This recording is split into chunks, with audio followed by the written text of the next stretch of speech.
प्रशासन ने लोगों से समंदर से दूर रहने की सलाह दी। लोगों को भारी परेशानी हो रही है।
छपरी गायता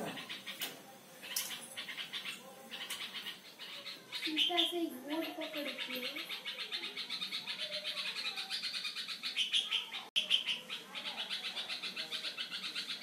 बुरा ना पकड़